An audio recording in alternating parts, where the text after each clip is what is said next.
성경에 크게 두 부류의 사람이 있습니다. 첫째 부류의 사람은 하나님을 경외하고 하나님을 사랑하고 하나님의 말씀을 듣고 순종하는 사람입니다. 또 한 부류의 사람은 하나님을 무시합니다. 하나님의 말씀에 귀 기울이지 않습니다. 그리고 사람들을 무시하고 자기의 생각대로 살아갑니다. 우상을 숭배합니다. 자신을 믿고 자신의 생각대로 판단하고 살아가는 사람입니다. 그런가 하면 한 사람인데도 불구하고 어떤 때는 하나님의 말씀을 들을 때도 있고 어떤 때는 전혀 하나님의 말씀과 상관없이 내 의지와 생각대로 살아가는, 그래서 이렇게 했다가 저렇게 했다가 하는 사람들이 많이 있습니다. 성경 속에 약 5만 명 이상의 수많은 사람들이 들어있는데 그 중에 단 몇 사람, 우리가 이를테면 요셉이라든지 다니엘 같은 사람은 흠을 기록한 것이 없습니다. 그리고 대부분은 이번 믿음의 조상이라 할지라도 아브라함도 때로는 동일한 범죄를 두 번씩 자기의 아내를 누이라고 하는, 그래서 하나님 말씀과 상관없이 애굽으로 가기도 하고 자기의 뜻대로 살기도 하는 그런 모습을 가지고 있습니다. 이스라엘의 초대왕 사울처럼 좋은 가문에서 태어난 사람, 용모가 준수하고 빼어난 기골, 장대한 외모를 가지고 있습니다. 왕으로 세움도 받았습니다. 그런데 결국은 하나님 앞에 버림받고 비참한 처절한 최후를 맞이한 사람이 있는가 하면 전혀 예상 밖의 시골 깡촌 출신이지만 하나님께 인정받고 쓰임받았던 다윗 같은 사람이 있습니다. 근데 이 사울이 왜 하나님의 버림을 받았는가? 버림받은 이유가 무엇이죠? 이 사울을 버린 이유를 역대상 10장 13절과 14절 들어보십시오. 사울의 죽은 것은 여호와께 범죄하였음이라. 저가 여호와의 말씀을 지키지 아니하고 또 신접한 자에게 가르치기를 정하고 여호와께 묻지 아니하였으므로 여호와께서 저를 죽이시고 그 나라를 이새의 아들 다윗에게 돌리셨더라.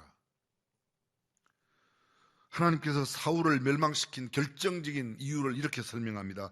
여호와께 범죄하였는데 그 범죄가 뭐냐? 여호와의 말씀을 지키지 아니하고 신접한 자에게 가르치기를 정하고. 여러분 기억나십니까? 여호와께 여쭈어 보셨습니까? 기억나세요? 성경은 이렇게 말합니다. 여호와께 묻지 아니하였으므로. 사울은 여호와께 묻지 않고 신접한 여인에게 물었습니다. 쉬운 말로 말해볼게요. 무당에게 가서 물었어요. 무당에게 가지 마세요, 좀 제발. 썩 웃어 넘어가지 마시고 제발 부탁한데 무당에게 가지 마세요. 꼭 그렇게 가고 싶거든 저한테 오세요. 차라리 제가 성경 말씀을 알려드릴게요. 그럼 여기도 아멘 안 하고 저기도 아멘 안 하고 내 멋대로 살겠다고, 내 멋대로 사는 게 그게 말씀대로 살지 않는 거예요.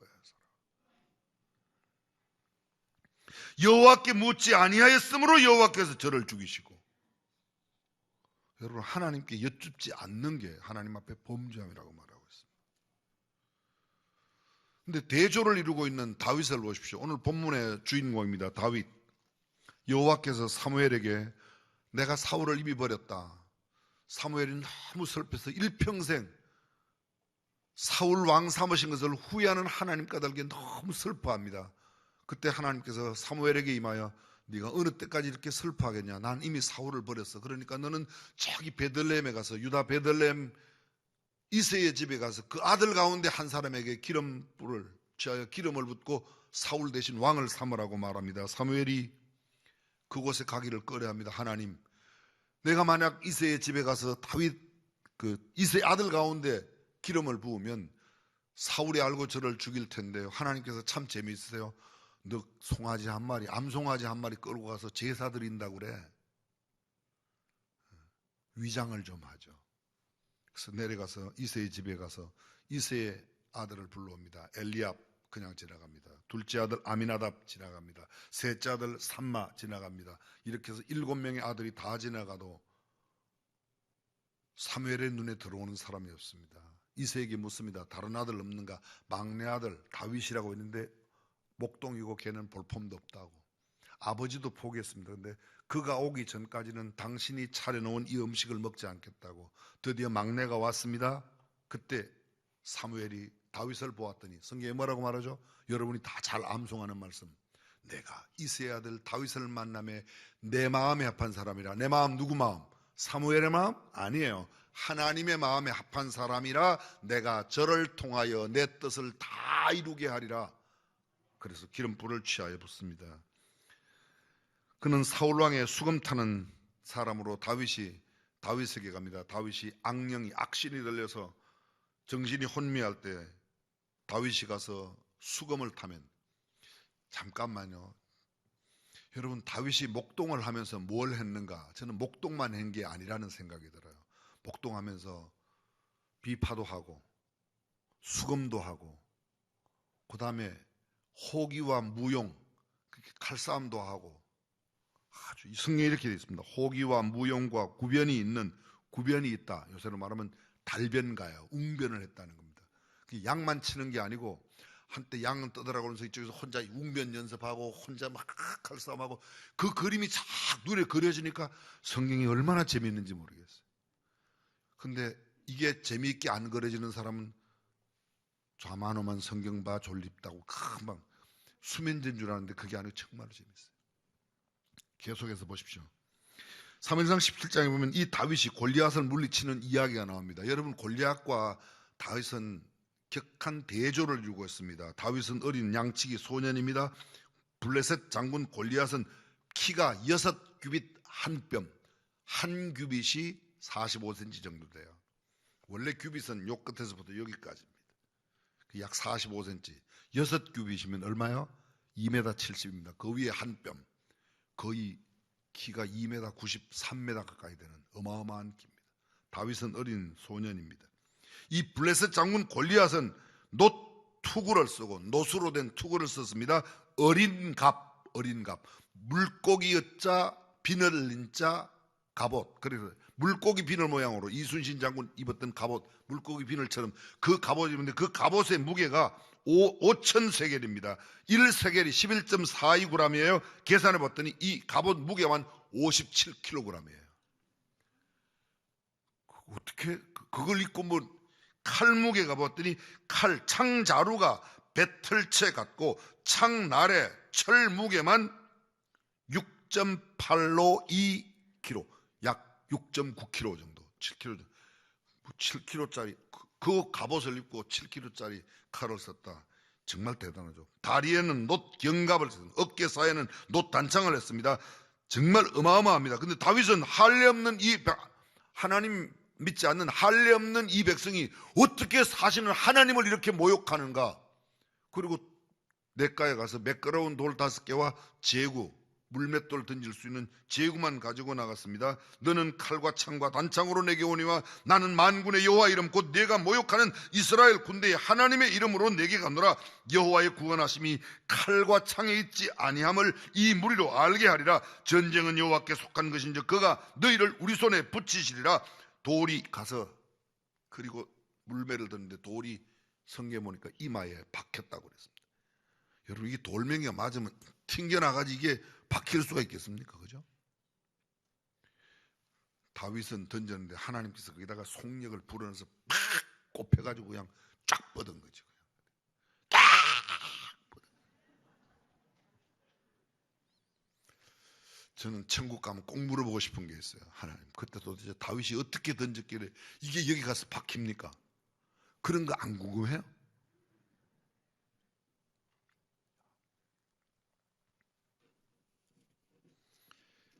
그 다윗이 블레셋 장군 골리앗을 물리치고 사울 앞에 있을 때 사울이 묻습니다. 도대체 네가 누구냐? 온 이스라엘이 블레셋 장군 이 골리앗 때문에 그렇게도 떨고 떨었는데 그 골리앗을 이기는 넌 누구냐? 대답합니다. 저는 주의 종 베들레헴 사람 이새의 아들입니다. 그리고 그걸 보고하는 동안에 사울의 아들 요나단이 다윗의 마음과 서로 연락되어 그들이 서로 연애했는데 마치 여인을 사랑하는 것처럼 사랑했다고 그랬습니다. 길거리에 나갔는데 온 동네 여자들이 노래를 부르는 거예요. 사울은 천천히요 다윗은 만만이라. 그 노래소리가 사울의 귀에 들립니다. 나에게는 천천을 돌리고 다윗에게는 만만을 돌리니 이제 다윗이 차지할 건 나라밖에 없구나. 그래서 사울이 그때부터 다윗을 평생 동안 죽이려고 따라다닙니다. 참 사울 불쌍한 사람이에요. 내가 하나님의 백성을 맡은 지금 왕으로서 해야 될 일이 있는데 왕으로서 해야 될 직무 다 버려두고 어린 소년 그거를 잡아 죽이겠다고 그것만 평생 따라다니다가 일생을 다 보내는 겁니다. 내가 해야 할 일이 있는데도 불구하고 내 할 일 그만두고 뭔가 내가 상한 감정 때문에 그것 해결하려고 그것 원수 같겠다고 살아가는 사람, 꼭 사울 같은 사람이죠. 다윗은 도망갑니다. 라마나요스로 갑니다. 라마나요. 여러분 라마다임 소빔, 이 라마가 이런 겁니다. 라마는 수원이고 다임 소빔하고 라마나요트하고 나요트는 인계동, 다임은 우만동 뭐 이런 식으로 그런. 근데 같은 큰 마을 안에 있습니다. 여기 라마다임 소빔이 사무엘의 고향이에요. 사무엘의 고향으로 다윗이 거기로 도망을 갑니다. 사울이 알고 거기 따라오죠. 거기서 또 피합니다. 놉 땅으로. 제사장 아히멜렉이 놉 땅에서 다윗을 보호해 줍니다. 거기서 또 가드로, 가드 사람 하기스, 여러분 아실 겁니다. 거기 갔는데 사람이 일렀습니다. 여기 다윗이, 사울 왕의 대적 다윗이 여기 있다고. 다윗이 이제 완전히 갇혔습니다. 성 안에서. 근데 어떻게 하죠? 수염에 침을 흘리면서 몸으로 극적여서 미친놈 행세를 합니다. 그랬더니 하기스 왕이 만나보니까, 아니 세상에 무슨 다윗이, 저런 게 무슨 다윗이냐, 내가 미친놈 구경을 못했냐, 저런 걸 빨리 내보내라고. 그래서 피하여 도망가죠. 그리고 마지막 도망간 곳이 모압 아둘람 동굴에 가고, 아둘람 동굴에 가서는 원통한 자, 빚진 자, 억울한 자 400명이 모여서 다윗과 함께 다윗 왕조의 뿌리가 되는 근간을 이룹니다. 그 이후에 모압으로 갔다가 시글락에서 드디어 마지막 사울을 이겨내고 사울을 뒤에서 왕이 됩니다. 이때가 BC 1011년이에요. 초대왕이 사울, 두 번째 왕 다윗, 초대왕 사울이 있을 때가 1051년, 40년 끝나고 1011년 BC니까 그 다음에 솔로몬으로 이어질 때가 모두 80년 지납니다. 다윗 40년, 솔로몬 40년, 그리고 솔로몬 이후 왕조가 나눠질 때가 BC 931년에 나누어집니다. 역대상 11장에 보면 헤브론에서 이 다윗이 왕이 돼요. 그리고 온 이스라엘을 점령해 나갑니다. 이스라엘 그 안에 작은 도시국가들이, 도시나라들이 여러 개 있었습니다. 왕조가 완전히 셋업이 되었을 때 이스라엘 왕조의 모든 왕조가 완벽하게 갖추어질 때에 12지파의 사람들이 어떻게 도왔는가 여러분 기억나실 겁니다. 그 역대상 12장, 특별히 이사갈 자손 가운데서 시세를 알고 이스라엘이 마땅히 행할 것을 아는 200명이 중추적인 역할을 해서 다윗 왕조가 셋업되자 다윗이 그 다음에 하는 일이 뭔가 하면 언약궤를 가져오라고 합니다. 근데 언약궤를 가져오다가 우사라는 사람이 쓰러지는 언약궤 만지다가 죽고, 오벳 에돔의 집에 3개월 있었는데 오벳 에돔은 언약궤를 자기 집에 3개월 머물른 것 때문에 하나님의 큰 복을 누리게 됩니다. 그리고 드디어 언약궤가 진에 들어오면서부터 언약궤는 휘장 안에, 천막 안에 두고 사울은 자기의 왕조를 위해서 궁궐을 짓습니다. 즉 다윗은 궁궐을 짓습니다. 그 궁궐이 다 완성되고 하나님 앞에 감사 제사를 드리는 게 16장입니다. 17장 다윗은 나단 선지자에게 나는 백향목 궁에 거하는데 여호와의 언약궤가 휘장 안에 있다. 하나님의 전을 지어야, 언약궤를 둘 하나님의 성전을 지어야 되겠다. 요새 말로 바꿉니다. 우리 교회식으로 지금 예배당을 새로 지어야 된다는 겁니다. 그것이 역대상 17장에 나오는 전반적인 이야기입니다. 1절 다윗이 그 궁실에 거할 때에 선지자 나단에게 이르되 나는 백향목 궁에 거하거늘 여호와의 언약궤는 휘장 밑에, 천막 밑에 있는 게 말이 안 된다. 나단이 다윗에게 고하되 하나님이 왕과 함께 계시니 무릇 마음에 있는 바를 행하소서. 그 밤에 하나님의 말씀이 나단에게 임하여 가라사대 가서 내 종 다윗에게 말하기를 여호와의 말씀이 너는 나의 거할 집을 건축하지 말라. 잘 보십시오. 왕궁을 다 지었습니다. 언약궤를 가지고 왔습니다. 너무너무 마음이 깊죠. 하나님 앞에 감사의 제사를 드렸습니다. 그래서 다윗의 마음속에 내가 이제 성전을 지어야 되겠다. 그랬더니 선지자가 와서 왕의 마음대로 왔어요. 이제 모든 일이 준비되어 있습니다. 그랬더니 밤중에 하나님께서 선지자에게 말하기를 너 가서 다윗에게 지으려고 하는 성전 짓지 못하게 해라. 지금 말하고 있는 겁니다. 가서 내 종 다윗에게 말하기를 여호와의 말씀이 너는 나의 거할 집을 하나님의 거할 집을 건축하지 말라. 내 수완이 차서 내가 열조에게로 돌아가면 내가 네 뒤에 내 씨 곧 내 아들 중 하나를 세워 그 나라를 견고하게 하려니 저는 나를 위하여 집을 건축할 것이야. 그러니까 다윗 너의 아들이 전을 건축하지 너는 짓지 마라. 내 짓지 못하는 이유 오늘 여러분들이 본문에 읽었습니다. 너는 전쟁에 피를 많이 흘렸고 수많은 사람들의 피가 땅에 흘렸기 때문에 너는 건축하지 못한다. 여러분 다윗이 일평생 주님을 향해 살았습니다. 주님 말씀대로 살려고 그렇게 애를 썼습니다. 그리고 그가 원하는 소원은 아무리 욕심을 내어도 과하다고 할 수 없는 성전을 짓겠다는 거룩한 욕심을 갖고 짓고 있습니다. 그걸 다 지을 준비를 완벽하게 다 하고 있습니다. 지을 수 없어서 못 짓는 것도 안타깝지만, 그렇죠? 지을 수 없어서 못 짓는 것도 안타깝지만 지을 수 있는 능력이 충분히 되는데도 불구하고 하나님께서 짓지 말라고 하는 것을 안 짓는 것, 이거 보통 일이 아닙니다. 다윗의 위대함이 어디에 있는가? 자기는 지을 능력이 있어요. 힘도 있어요. 모든 게 있어요.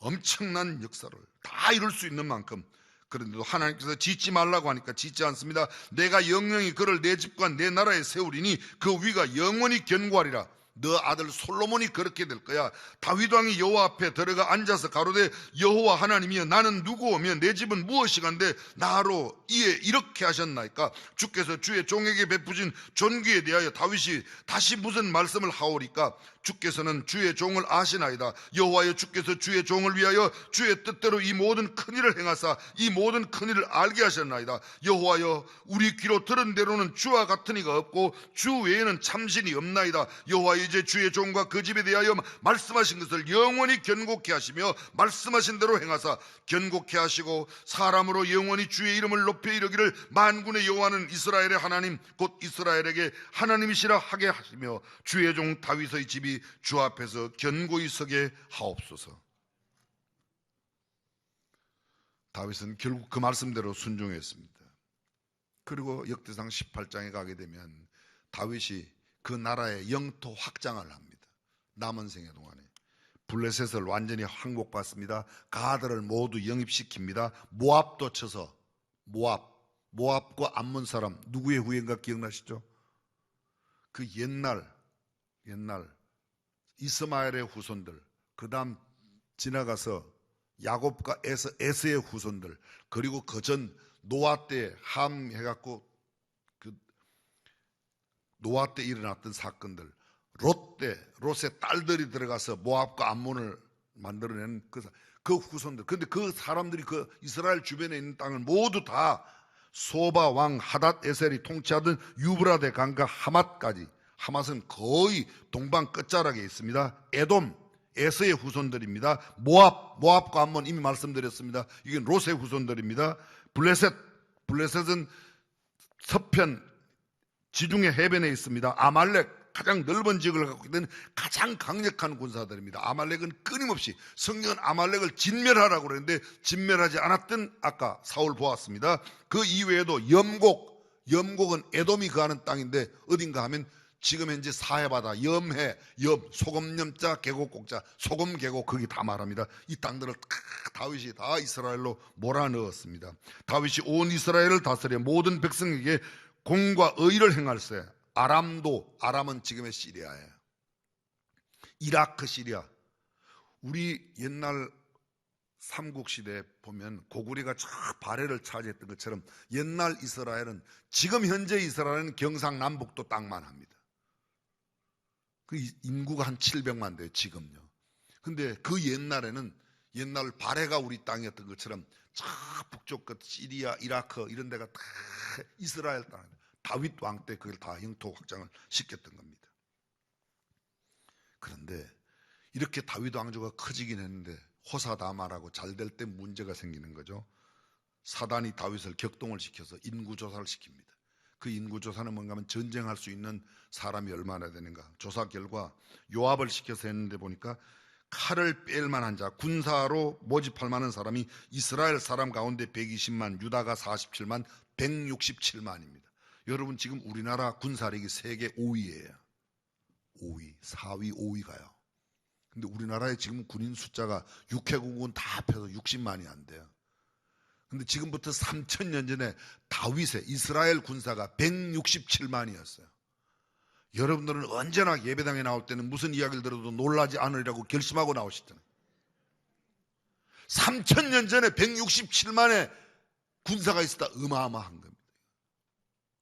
다윗의 나라가 보통 나라가 아니었습니다. 거기에 베냐민 지파, 레위 지파 하나에 빠졌습니다. 그럼에도 불구하고 그렇게 많았습니다. 하나님께서 이 일을 괘씸히 여깁니다. 그래서 이스라엘을 치십니다. 다윗이 하나님께 아뢰되 내가 이 일을 행함으로 큰 죄를 범하였나이다. 이제 구하옵나니 종의 죄를 사하여 주옵소서. 내가 심히 미련하게 행하였습니다. 그래서 여호와께서 다윗에게 세 가지를 제시해요. 3년 동안 기근을 할래, 3개월 동안 대적에게 쫓기는 일을 당할래, 3일 동안 온 백성들에게 전염병, 온역이 달게 할래. 다윗이 하나님 사람들에게 사람들로 말미암아 하는 건 안 하고 하나님께서, 그래서 3일 동안 온역이 와서 그때 7만 명이 죽습니다. 하나님의 말씀을 어겼던 한 번의 사건이 엄청난 비극을 불러옵니다. 하나님께서 오르난의 타작마당에서 다윗을 만나요. 간단하게 줄이면 거기서 너희가 여기서 제사를 해라. 그랬더니 다윗이 오르난 그 타작마당 주인에게 가서 이 타작마당을 나한테 팔라고 그러지 않습니까?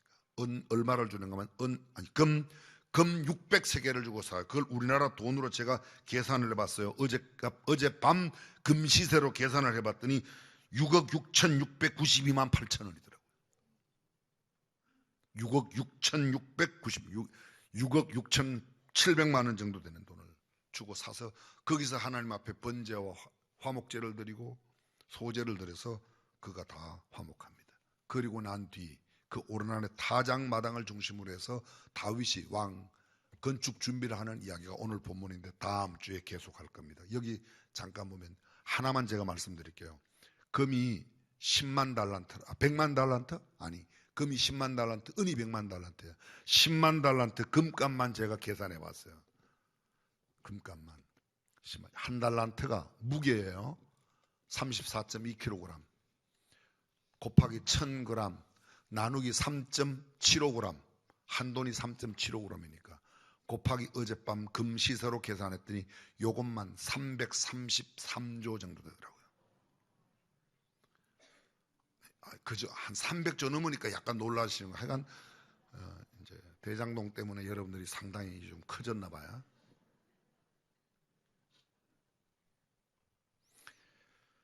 말씀을 정리해 보겠습니다. 다윗은 성군이에요.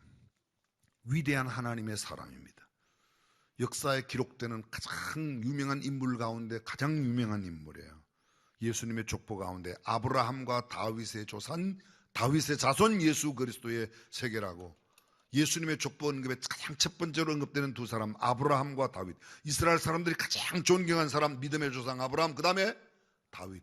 예수님을 이야기할 때 이새의 뿌리에서 다윗의 혈통에서 다윗이 지나가는 맹인에게 오늘 누가 지나갑니까? 길거리에 앉아있는 맹인에게 지나가는 사람 오늘 누가 지나갑니까? 나사렛 예수다. 그랬더니 그 맹인이 뭐라고 소리질러요? 다윗의 자손 예수요. 메시아라는 겁니다. 그렇게 다윗의 자손, 그 다윗, 그런 다윗이 그렇게도 원하던 성전 건축 다윗에게 하나님 허락지 않았어요. 근데 우리에게 그 예배당 건축을 허락하셨다는 거예요. 그럼 우리는 복받은 사람이다 1번, 매우 재수 더럽게 걸린 사람이다 2번. 무슨 소리인지 못 알아들으세요? 우리 교회 연세가 꽤 드신 분, 아마 한 60년, 70년 거의 우리 교회 나오시는 분들은 벌써 이 예배당이 세 번째고 이번 새로 짓는 예배당은 네 번째예요. 쓰러져가는 예배당, 언덕 위에 하얀 예배당, 이게 세 번째 예배당. 저는 두 번째 예배당에서 결혼했어요. 제가 중앙교회 온 지가 벌써 76년도에 처음 와서 80년도에 결혼했으니까요. 제가 오고 벌써 교회 이거 새로 짓는다고 그러면 세 번째 교회가 되죠. 다윗도 못 지었던 성전을 우리가 한 번도 아니고 두 번도 아니고 세 번씩, 아니 한 번 짓는 것만 해도 어마어마한데 우리의 마음의 성전이 지어지고 하나님의 말씀에 온전히 순종함으로 하나님의 전을 건축할 때 하나님의 큰 복이 우리에게 임할 줄로 믿습니다.